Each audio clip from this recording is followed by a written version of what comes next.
Okay,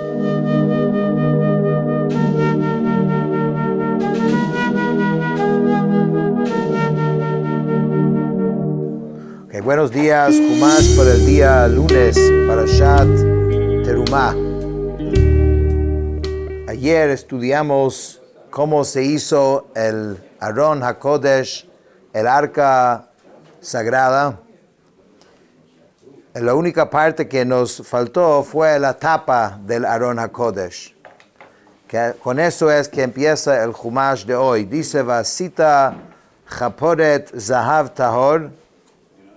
Harás una cubierta de oro puro, amatayim vachetzi orka ve'ama vachetzi rochba, de 2 codos y medio de longitud y 1 codo y medio de ancho. Y aquí tenemos un dibujo bonito de este libro maravilloso, ¿no? Que tiene todos los dibujos que ayuda de entender esta parte de la Torah. Entonces, esta es la tapa que fue encima del Aarón, del arca. Entonces, la Torah dice que tiene que ser, nos dice cuál es exactamente el tamaño que tiene que ser. Dice Rashi, kaporet, cubierta. Dice, este término designa la tapa que estaba encima del arca. Pues el arca estaba abierta en su parte superior y cubierta era colocada encima de ella, y esa cubierta se puso encima de ella a modo de plancha, de 2 codos y medio de longitud.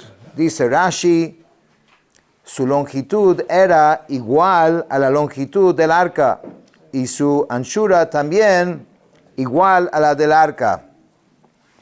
Y descansaba sobre el grosor de las 4 paredes del arca.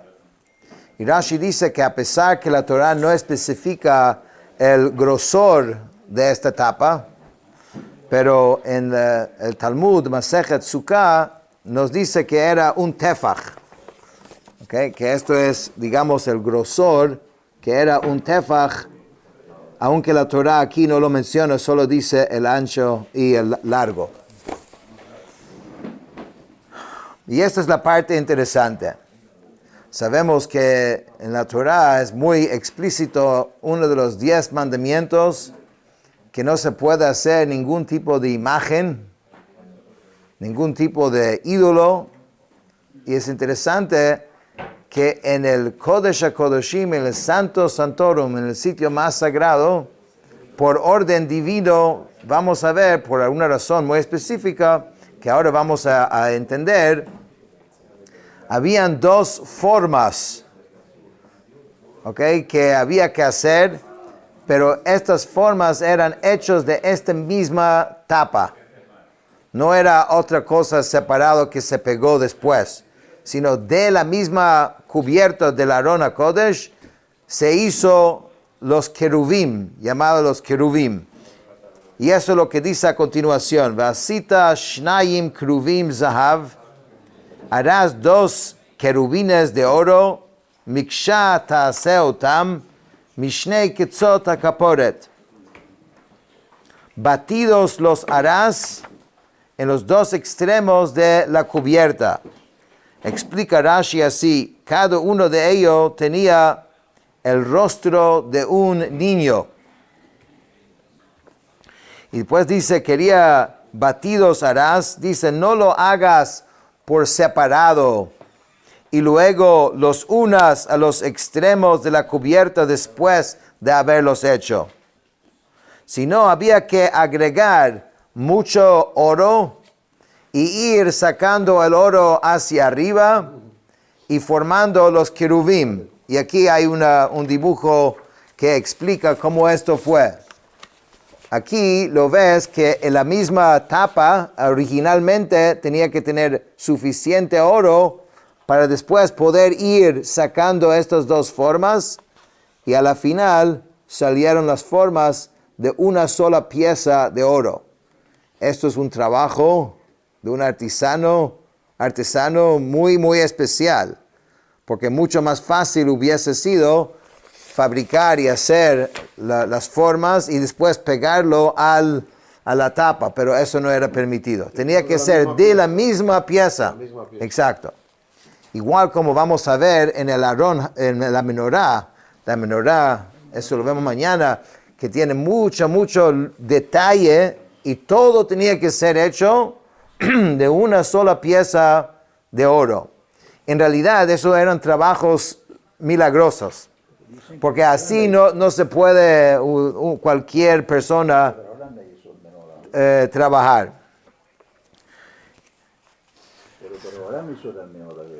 Sí, ok, esto la menorá veremos mañana.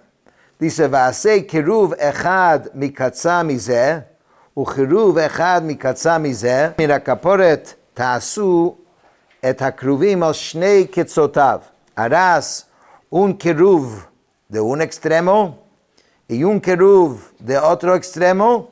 De la cubierta harán los querubines en sus dos extremos. Rashi explica por qué la Torah tenía que ser tan explícito y explica porque nadie piensa de que había que hacer dos de cada extremo, porque dijo que había que hacer dos, pero quería aclarar que no son dos en cada extremo, sino es uno de un extremo y uno del otro extremo. והיו הכרובים פורסי כנפיים למעלה, שוחחים בכנפיהם על הכפורת, ופניהם איש אל אחיו, אל הכפורת יהיו פני הכרובים. Dice, los querubim estarán con las alas extendidas hacia arriba, cubriendo con sus alas la cubierta. Y sus rostros estarán frente uno al otro, hacia la cubierta estarán los rostros de los querubim. Pues aquí tenemos un dibujo que muestra cómo tenía que ser. Aquí está la tapa. Okay, aquí ya está hecho los dos querubim y dice por se knafayim que tenía que tener las alas, o sea, cubriendo hacia la tapa, y dice upneihem, y las caras tenían que estar como mirando hacia la tapa, a la cubierta del Aarón. Entonces esto es ya cuando está todo hecho y listo.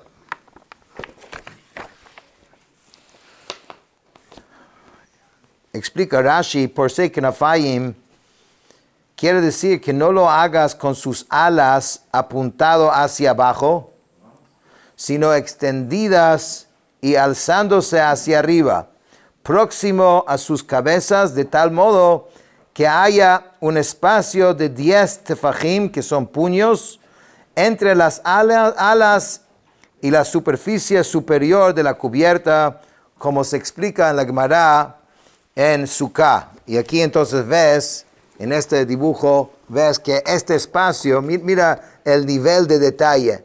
Este espacio era de 10 tefajim, 10 puños.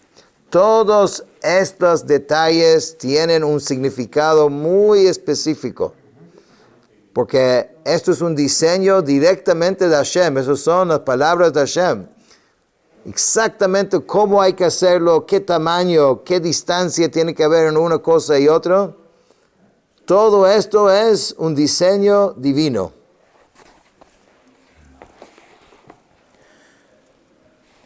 Después dice, Venatata et hakaporet al haaron milmala, y debes poner ese kaporet, la cubierta, sobre el Aarón, arriba. ואת הארון תיתן את העדות אשר אתן אליך, y dentro del arca pondrás el testimonio que te entregaré. Rashi tiene una pregunta, porque dijo ya en el Chumash de ayer, ya dijimos de que tenías que poner el Aarón dentro, digamos, las tablas tenía que poner dentro del arca.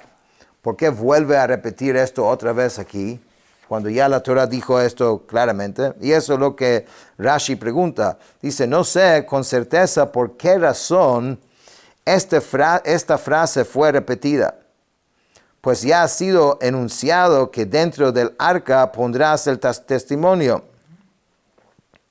Sin embargo, dice, para explicar su repetición, se puede decir que esta frase es para enseñar que cuando el arca esté sola, sin tener la cubierta encima, primero hay que poner dentro de ella el testimonio y después hay que poner la tapa.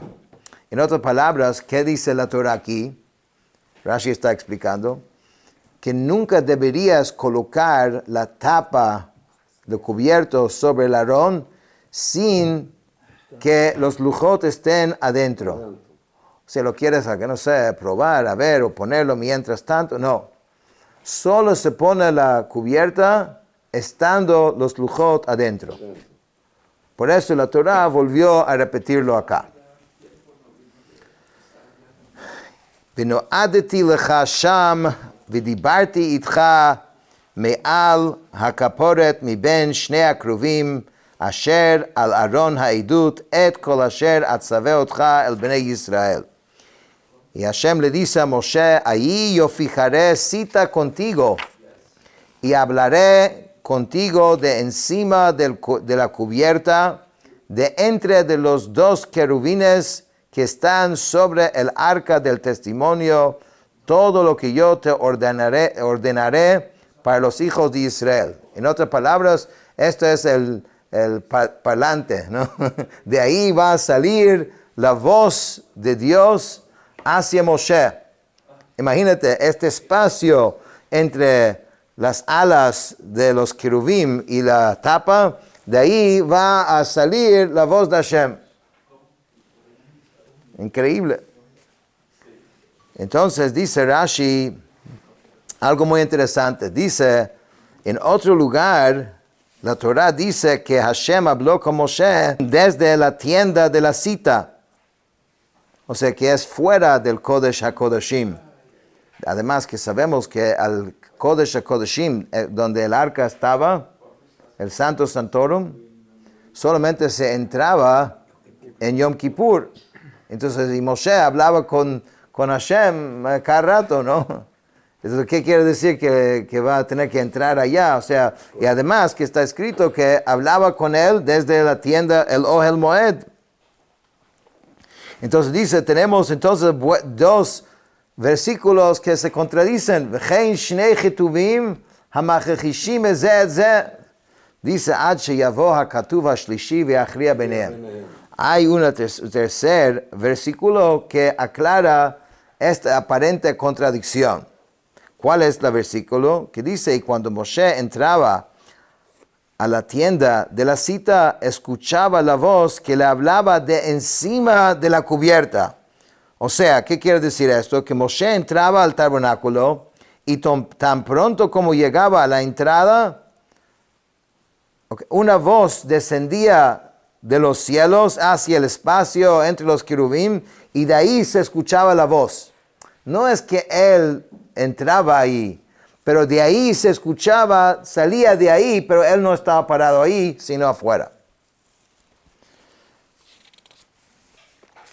Ok, con esto ya tenemos lo que es el arca. Y aquí tenemos un buen resumen en este dibujo de todos los componentes del arca. Esto fue lo que vimos ayer, que las 3 cajas del Aarón, uno de madera, recubierto de adentro para afuera, esa corona que tenía que tener, los anillos aquí y los palos con que se portaba el Aarón HaKodesh, y aquí lo que hablamos hoy, la tapa del Aarón HaKodesh.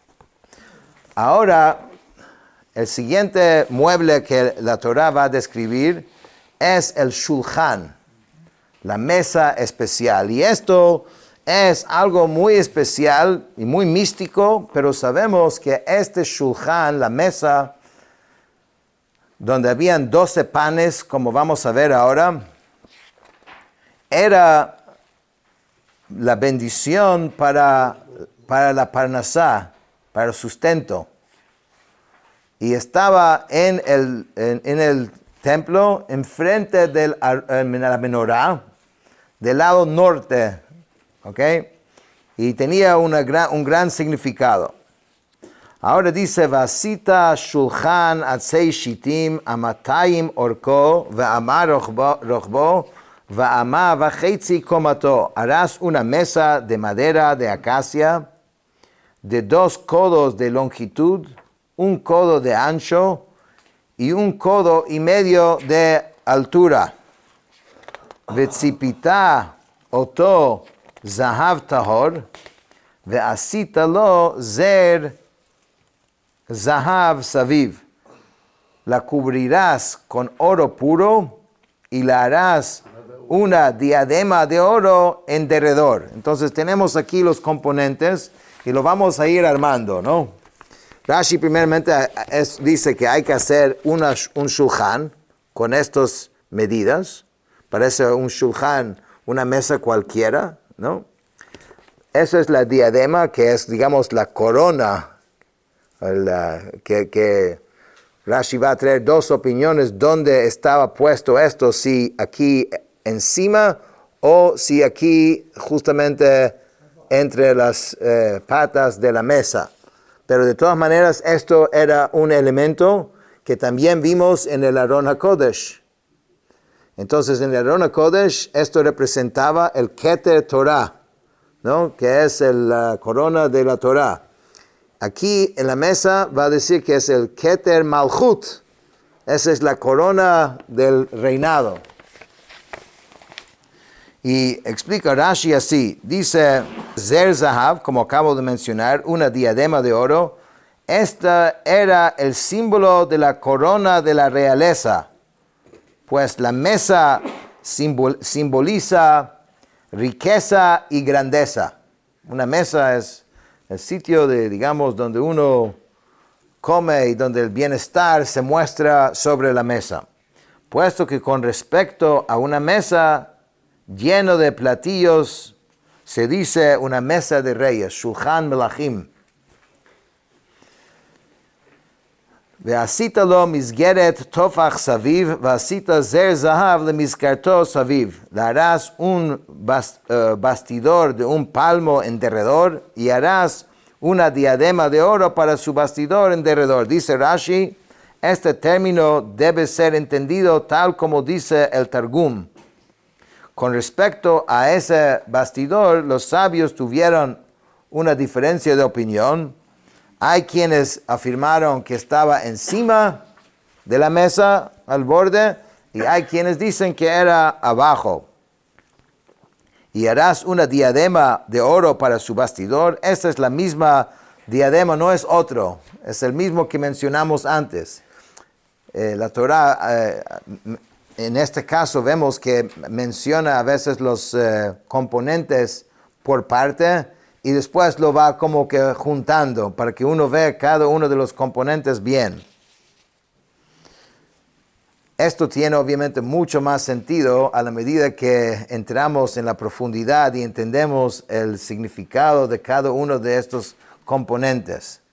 Pero se puede imaginar de que si Hashem mismo está diciendo cómo hacerlo, y qué tamaño de hacerlo, y qué material hay que usar, y cómo hay que hacerlo, y cómo hay que armarlo, de que tiene una gran profundidad. De eso podemos estar seguros. De hecho, sabemos que nuestros sabios dicen, si nuestros enemigos hubiesen sabido la protección y la luz espiritual y también física, material, que proveía el templo, en vez de mandar sus ejércitos para destruirlo, lo hubieran mandado para protegerlo. Para que nadie haga nada de eso, porque realmente era una fuente de gran luz espiritual, material y gran protección para todo el mundo.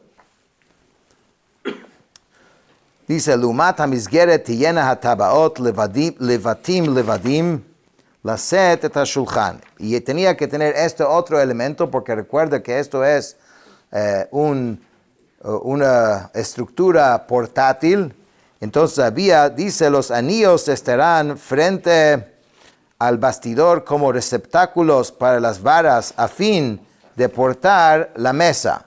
Entonces ese es otro elemento que había que hacer. Aquí tienes, ¿ves? Estos son los aros que había que hacer, que después se había que poner 4 de estos aros en la mesa, que después con eso se cargaba la mesa. ועשית את הבדים עצי שיטים וציפית אותם זהב, ונישא בם את השולחן, harás las varas de la madera de acacia, y las recubrirás de oro, y la mesa será portada por medio de ellas. Ok, esto es entonces la parte sencilla de esta mesa. Una mesa con un diseño, con una corona, o arriba o abajo, y unos aros con sus varas para poder cargar. Pero aquí la cosa se complica un poco. ¿Ok? De qué es, para qué era ese shulchan, esta mesa.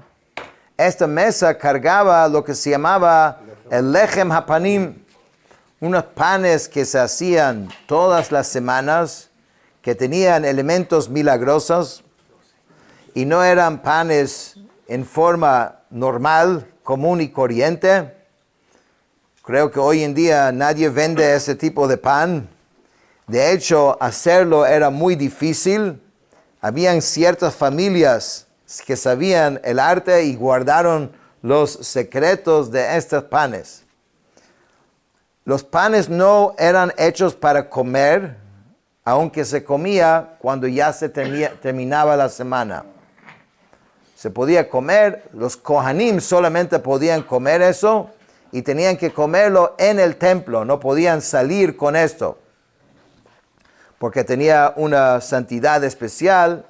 Por eso los kohanim, que son los que sirven en el templo, y también ellos tienen que mantener un nivel de pureza constante para poder ingresar en el templo. Solo ellos pueden comer de esto. Pero no era para comer este lechem hapanim. Era para qué? Para representar, digamos, la bendición de Hashem.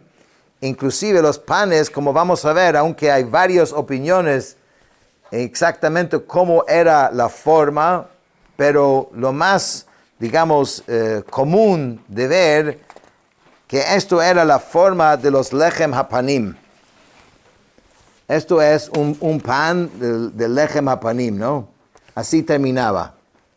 Tenía su molde aquí, y para que esto salga de esta forma no era tan sencillo, ¿no? Ahora, aquí vas a ver un dibujo de la mesa, con todos sus elementos ya hechos.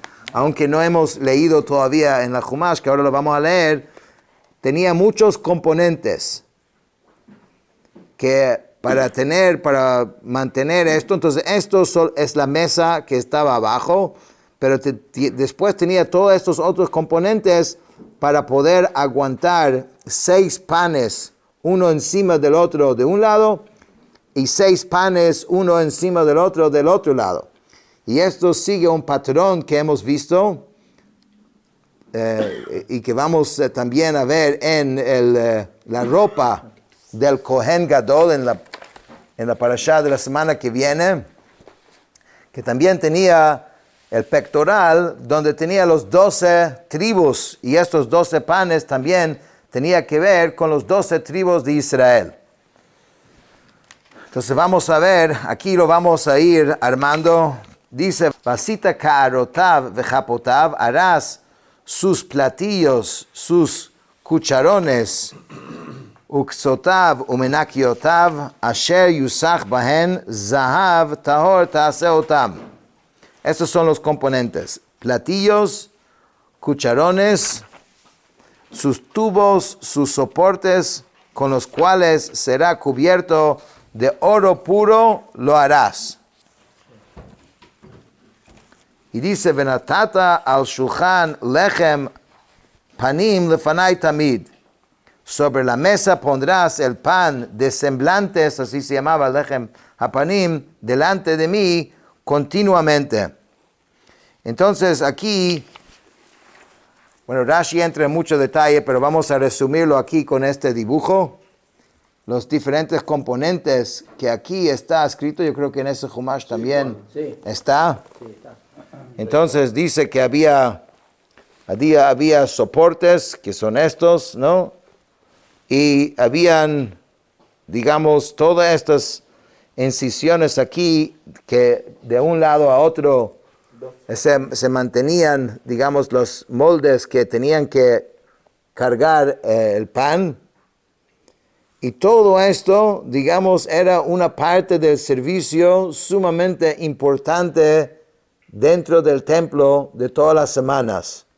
Hasta el día de hoy yo estaba viendo, hay un instituto que se llama el Instituto de Lechem Hapanim. En Israel hay de todo, ¿no? Tienes gente que se dedica a estudiar todo este detalle, cómo fue. Inclusive yo vi un video donde están tratando de replicar y hacer los panes, ¿no? Como lo hacían en el templo. El punto es de que el Shulchan era una parte muy importante, uno de los servicios básicos en el templo, y pues representa la parnasá, el sustento, la bendición de Dios que siempre tenemos. Ojalá que cada uno siempre tenga la bendición de Dios en todo lo que necesita. Con eso terminamos.